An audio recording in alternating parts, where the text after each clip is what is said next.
नमस्कार, हमारा आज का टॉपिक है DIC, जिसको कि हम फुल फॉर्म जिसका होता है डिसेमिनेटेड इंट्रावेस्कुलर कोगुलेशन।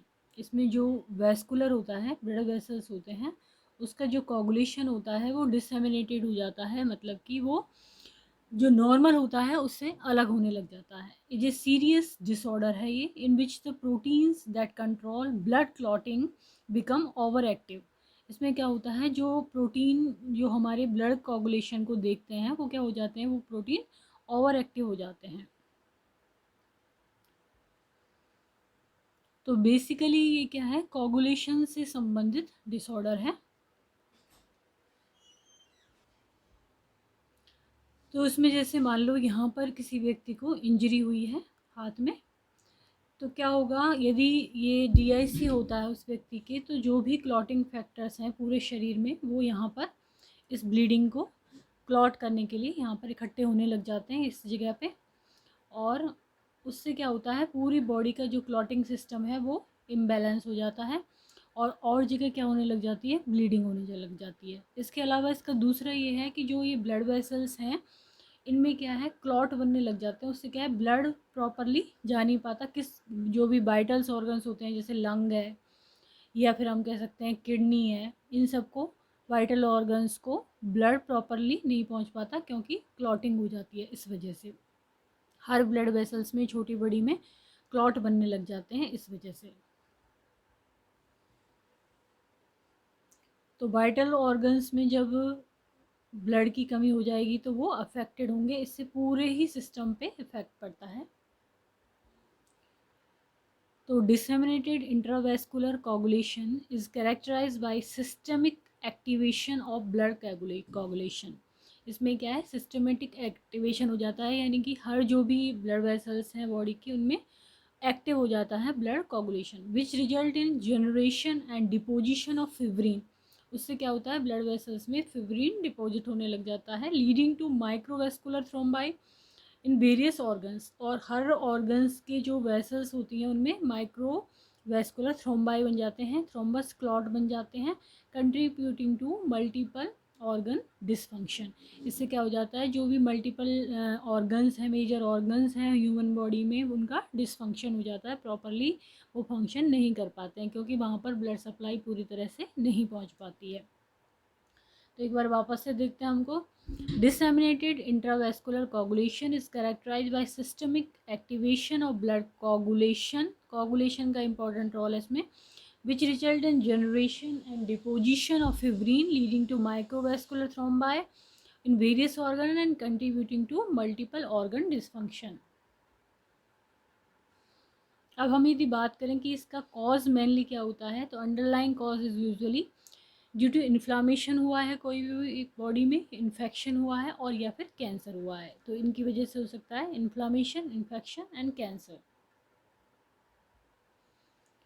कॉजेज और क्या क्या हैं इसके, when injury occur proteins in the blood that form blood clot travel to the injured site. Injury site पे वो चला जाता है, जैसे कि मैंने अभी आपको पिक्चर के थ्रू बताया था कि हाथ में इंजरी हुई है तो वहाँ पर ब्लड क्लॉट पहुँच जाते हैं, to help stop bleeding. If these proteins become abnormally active through the body, DIC develop. इसके अलावा जो डिसेमिनेटेड इंट्रावेस्कुलर कोगुलेशन है, is a rare life threatening condition है। यदि हो जाती है तो लाइफ थ्रेटनिंग हो सकती है, इसमें लाइफ पे भी आँच आ सकती है। It is also sometime called consumption coagulopathy. इसको कंजप्शन कोगुलोपैथी क्यों कहते हैं, क्योंकि जो क्लॉटिंग फैक्टर है उनका कंजप्शन होने लगता है, क्लॉट्स जो हैं वो काम में आने लगते हैं और वो बॉडी के अगेंस्ट में काम में आने लगते हैं। कहीं पर वो वाइटल ऑर्गन्स को ब्लड सप्लाई में कमी करते हैं, तो कहीं पर ब्लीडिंग होने लग जाती है, क्योंकि एक जगह इंजरी साइट पे क्लॉटिंग फैक्टर्स जो जमा होने लग जाते हैं इस वजह से। अब यहाँ पर कॉजेज़ को हम एक एक नंबर से पढ़ेंगे। इन्फेक्शन, जैसे कि कोई सेप्सिस हुआ है बॉडी में तो DIC के चांसेस होते हैं। सीवियर फिजिकल ट्रॉमा हुआ है as brain injury, crushing injury, तो वहाँ पर वो ही इसमें फॉर्मूला लगेगा कि जहाँ पर इंजरी हो रही है वहाँ पर क्लॉटिंग फैक्टर्स जमा हो गए हैं, तो पूरी बॉडी में फिर क्या होने लग जाती है, ब्लीडिंग होने लग जाती है। देन इन्फ्लामेशन, कोई सर्जरी हुई है, मेजर सर्जरी या फिर कैंसर का पेशेंट है, तो इन सब कंडीशन उसमें क्या होंगे, डीआईसी होने के चांसेस रहेंगे। ये कारण हो सकते हैं डीआईसी होने के। Infection such as sepsis, severe physical trauma such as brain injury, crushing injury, inflammation, surgery and cancer. Next हम पढ़ेंगे sign and symptoms of DIC. DIC के क्या लक्षण होंगे, कैसे पता लगेगा। ब्लड क्लॉट्स विच में cause pain, swelling and redness in the skin. Blood clot होने लग जाएंगे, इससे क्या हो सकता है, पेन हो सकता है, स्वेलिंग हो सकती है और रेडनेस हो सकती है स्किन में। Pain, swelling and warmth in lower leg. Lower leg में क्या है, जैसे कि डीवीटी की कंडीशंस में होते हैं, क्लॉट्स बन जाते हैं ब्लड वेसल्स में, लेग की ब्लड वेसल्स में, और उसकी वजह से वहाँ पर पेन, स्वेलिंग और गर्म महसूस होता है यदि इसको छुए तो, इन लोअर लेग। तीसरा है low blood pressure, hypotension. Low blood pressure हो जाएगा क्योंकि ब्लीडिंग ज़्यादा हो रही है, इस वजह से इजी ब्रीजिंग। अब क्या होगा, क्लॉट्स जमा होते हैं, इसकी वजह से क्या होता है, पटैची और परप्यूरा होने लग जाते हैं वहाँ पर, इजी ब्रूजिंग। स्किन से देखने पे ब्रूजिंग लगेगी क्योंकि ब्लीडिंग इसमें ज़्यादा होती है, तो ब्लड यूरिन में आता है। हीमेटोमा हो सकता है क्लॉटिंग की वजह से। फ्रिक्वेंट नोज ब्लीड हो सकता है, हर जगह से ब्लीडिंग होना। जॉन्डिस, शॉर्टनेस ऑफ ब्रेथ, क्योंकि प्रॉपरली लंग्स में ऑक्सीजन नहीं पहुंच पा रही है ब्लड क्लॉटिंग की वजह से, तो शॉर्टनेस ऑफ ब्रेथ। तो ये हो गई symptoms, blood in urine, haematoma, frequent nose bleed, jaundice and shortness of breath. Then हम पढ़ेंगे इसका डायग्नोसिस, इसको डायग्नोस कैसे किया जाता है। डायग्नोसिस के लिए सीबीसी करेंगे, complete blood count. This test measures platelet as well as red and white blood cells, haemoglobin, ये सब चीज़ इसमें चेक होती हैं। प्लेटलेट भी क्लॉटिंग में मदद करता है, तो ये सारी चीज़ें चेक होंगी इसमें। Partial thromboplastin time and prothrombin time, PT, APTT, ये सब चीज़ क्लॉटिंग को मेज़र करते हैं हमारी बॉडी में। तो इन सब चीज़ों का टेस्ट होगा कि क्लॉटिंग मैकेनिज्म प्रॉपरली काम कर रही है नहीं। डी डाइमर टेस्ट भी क्लॉटिंग से रिलेटेड है। सीरम फाइब्रिनोजन टेस्ट क्लॉटिंग से रिलेटेड है, ये सारे टेस्ट होंगे। और ये metabolic panel can look for possible kidney and liver damage cause by DIC. तो हम इसमें मेटाबॉलिक पैनल भी करेंगे, जिससे हमें पता लगेगा कि कोई डीआईसी की वजह से किडनी या लीवर में डैमेज तो नहीं हुआ है। डैमेज क्यों होगा, क्योंकि माइक्रोवेस्कुलर थ्रोम्बाई बन जाते हैं, उससे ब्लड प्रॉपरली नहीं पास होता वहाँ पे, और उसकी वजह से वो डिसफंक्शन में आ जाते हैं।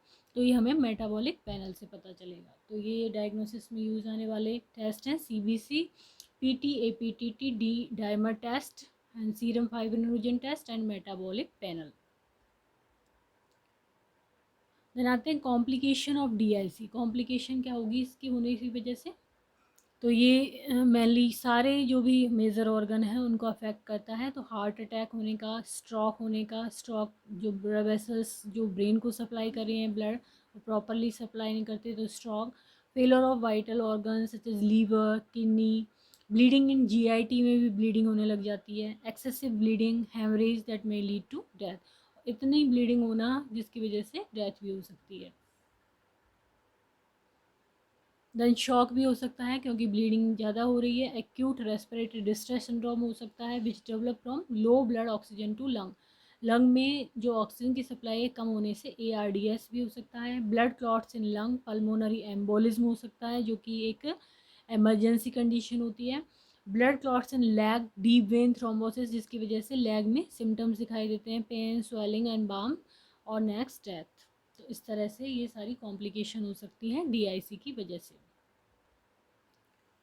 तो एक बार वापस से देखते हैं हम, heart attack, stroke, failure of vital organs such as liver और kidneys, bleeding in GIT tract, excessive bleeding that may lead to death,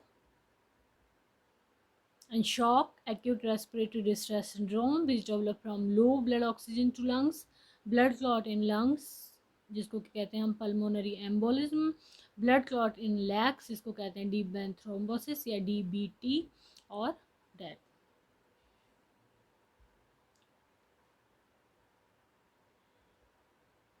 next आता है treatment of underlying cause is main goal. अब कॉज क्या है DIC का, उस हिसाब से हम उसका ट्रीटमेंट करेंगे। यदि ब्लीडिंग हो रही है तो ब्लीडिंग को स्टॉप करने के लिए, यदि क्लॉट बन रहे हैं तो क्लॉट को रिजॉल्व करने के लिए, तो इस तरह से हम इसका मैनेजमेंट करते हैं। टू ट्रीट क्लॉटिंग प्रॉब्लम्स में be given an anticoagulant. Clotting के लिए क्लॉटिंग ज़्यादा हो रही है तो एंटीकोगुलेंट देंगे। Heparin to reduce and prevent clotting, जिससे कि क्लॉटिंग नहीं हो। People with acute or sudden DIC require hospitalisation. जिनको एक्यूट हुआ है, इमरजेंसी कंडीशन हो गई है, लाइफ थ्रेटनिंग, तो हॉस्पिटलाइजेशन कराएंगे। Often in an intensive care unit ICU में। their treatment will attempt to correct the problem causing DIC while maintaining the function of organ। तो उनका क्या करेक्ट करना होगा, DIC को करेक्ट करना होगा और जो मेजर ऑर्गन के फंक्शन है उनको मेंटेन करना होगा, उसके लिए वो ट्रीटमेंट वहाँ पर देते हैं।